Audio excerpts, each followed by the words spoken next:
Hello everyone, let me introduce myself. My name is Siska Suprihatin, and in this video, I will present the material on data distribution measurement.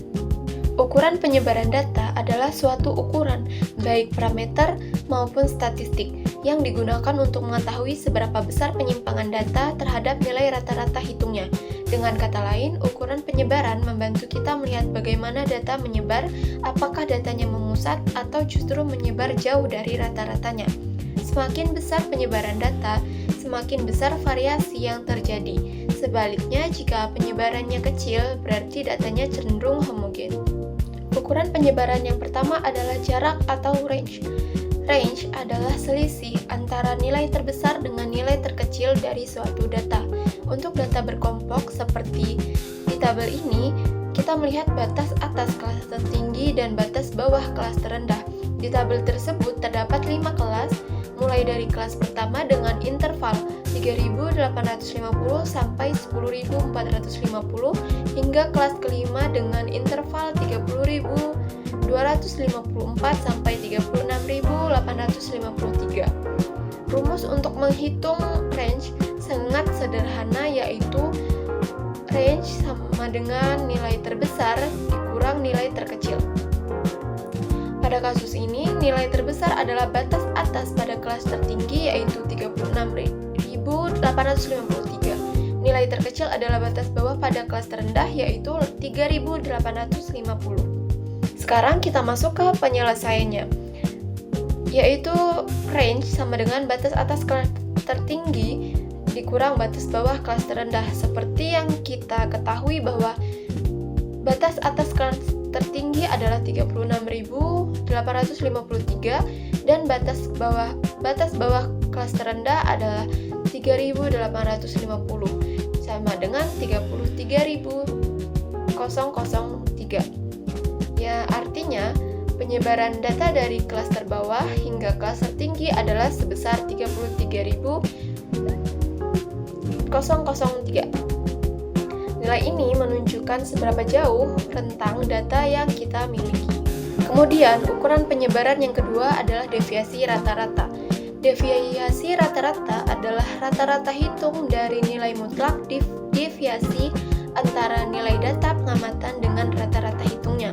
Rumusnya adalah MD sama dengan sigma F X min X bar dibagi N, di mana MD ini adalah deviasi rata-rata, F adalah jumlah frekuensi setiap kelas, X adalah nilai setiap data pengamatan, X bar nilai rata-rata hitung dari seluruh nilai pengamatan, N adalah jumlah data atau pengamatan data dalam sampel, sigma adalah lambang dari penjumlahan, dan dua garis lurus tegak adalah lambang nilai mutlak, di mana nilai mutlak ini adalah nilai yang walaupun hasilnya negatif tetapi diubah menjadi positif. Selanjutnya, kita masuk ke contoh perhitungan deviasi rata-rata dari data berkelompok.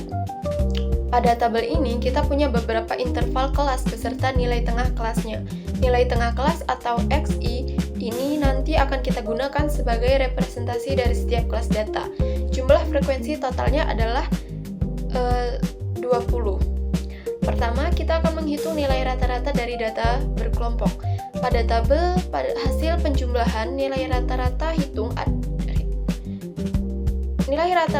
data adalah 261.818, lalu dibagi dengan 20 sehingga didapat nilai rata-ratanya sebesar 13.013,0909. Nilai ini akan kita gunakan untuk menghitung deviasi setiap kelas. Deviasi artinya selisih antara nilai tengah kelas dengan rata-rata. Karena yang dipakai adalah deviasi absolut, maka semua selisih diubah menjadi bilangan positif. Setiap kelas dihitung menggunakan rumus X min X bar. Contohnya untuk kelas pertama dengan XI sama dengan 7.150, maka deviasinya adalah 7.150 dikurang 13,0909 yang hasilnya adalah 5.904,9. semua kelas dihitung dengan cara yang sama. Lalu, setelah deviasi tiap kelas ditemukan, kita kalikan dengan frekuensinya. Hasilnya dapat dilihat pada kolom paling kanan. Misalnya, kelas pertama menghasilkan 77.231,7. Kelas lain dihitung dengan cara yang sama.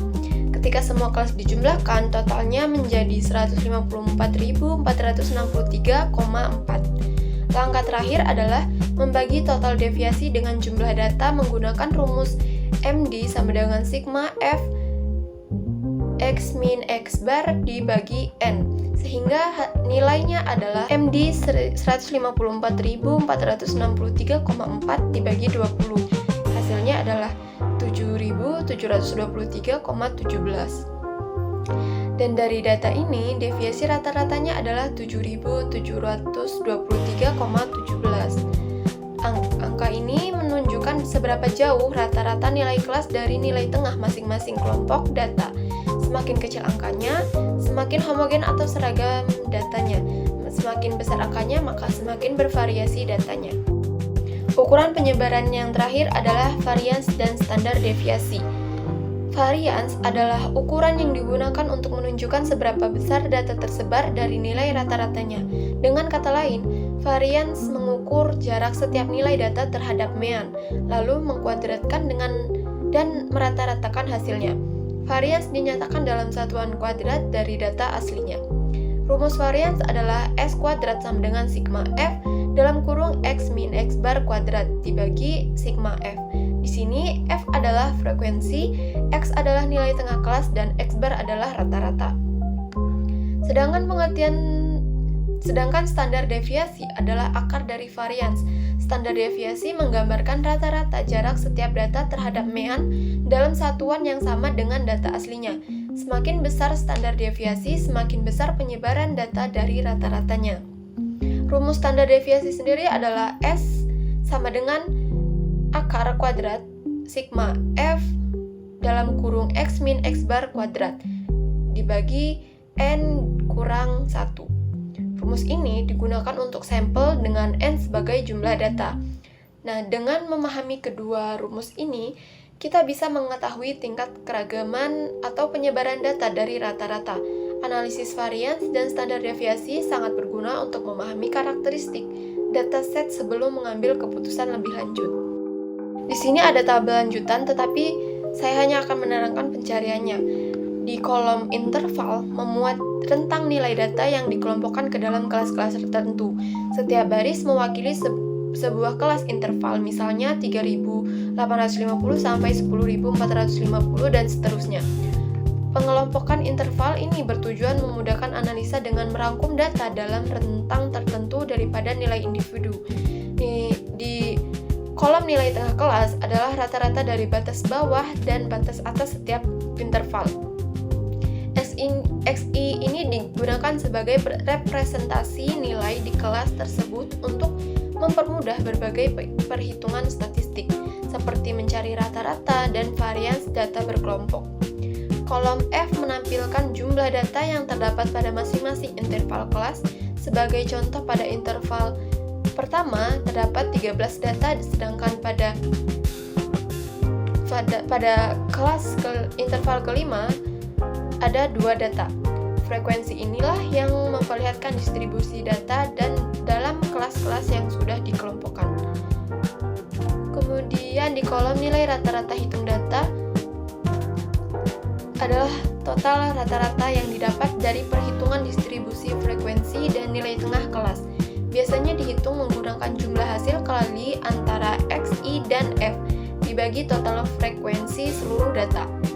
Lalu deviasi kelas adalah selisih antara nilai tengah kelas dan rata-rata keseluruhan, lalu dikuadratkan, dan deviasi ini membantu mengukur seberapa jauh data dalam kelas menyimpang dari rata-rata kelompok. Kemudian kolom selanjutnya adalah hasil kuadrat dari deviasi kelas, yaitu XI dikurang rata-rata kuadrat, yang digunakan untuk mengukur ragam varians antar kelas. Kemudian kolom terakhir adalah hasil kali antara frekuensi kelas dengan nilai deviasi kuadrat, yaitu F dalam kurung X min X bar kuadrat inilah yang digunakan dalam perhitungan varians dan standar deviasi data berkelompok.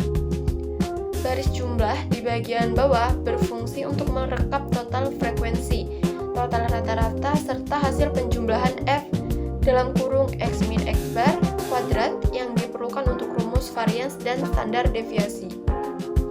Setiap bagian tabel bekerja sama memberikan gambaran distribusi data serta alat perhitungan statistik untuk analisis seperti varians dan standar deviasi yang penting dalam menyimpulkan penyebaran dan konsistensi data penelitian. Di kesimpulan, ukuran penyebaran data ini sangat penting dalam statistik karena memberikan gambaran seberapa konsisten atau bervariasi data dalam satu kelompok.